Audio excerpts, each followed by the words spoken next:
هستم. بنده اسم محمد داوود مدقق، یکی از خدمتکاران شما در دانشگاه خاتم النبیین شعبه غزنی هستم و افتخاری داریم که امروز از نمایشگاه اطلاعات و فرهنگ، نمایشگاه کتاب در ریاست اطلاعات و فرهنگ اعلان میکنیم و خوشحالی بیشتر اینه که خود ما در این نمایشگاه سهم داریم. کتاب‌هایی که شما در اینجا می‌بینید ما کتاب فروشی نداریم، بلکه بیشترین آثاری که در اینجا ما آوردیم شامل چند جلد مجله میشن که این مجلات بیشتر مال خود دانشگاه خاتم النبیین هست. مجله علم پژوهشی و حقوق سیاست داریم و مجله اندیشه خاتم داریم، مجله اقتصادی داریم، مجله طبی داریم.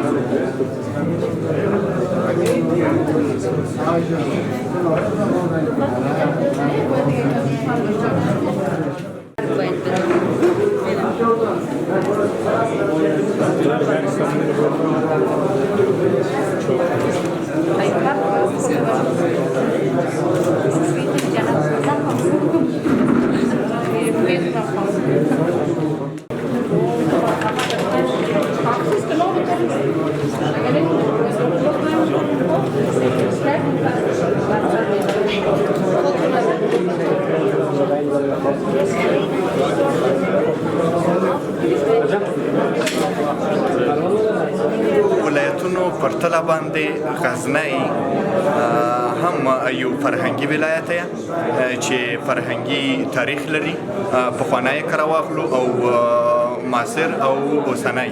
په غزني کې د مطالعې فرهنګ ان شاء الله لکه څنګه چې خلک وایي دومره نه دی ضعیفه، یعنی خلک مطالعه کوي، کتابو ته لاسرسی لري. بدبختانه چې په غزني کې دغه روان ناورین چې اوس روان دی دغه د خلکو په رواني حالت باندې ډېر فشار اچولی دی، نو خلک کتاب او کتاب لوستلو ته یعنی نه دي ورته وزګار، رواني حالت یې خراب دی. نور کني غزنی فرهنګي ولایت دی او مخکې هم مطالعه کېدله، اوس هم ځوانان او سپین ږیري مطالعه کوي چې هغه کسان یې شایقین دي، خپله کتابخانو ته مراجعه کوي او کتابونه لولي باندې ده. او همدغه شان یې پښتو څنګه چې ده د علامه عبدالشکور اشرف په نامه باندې ده.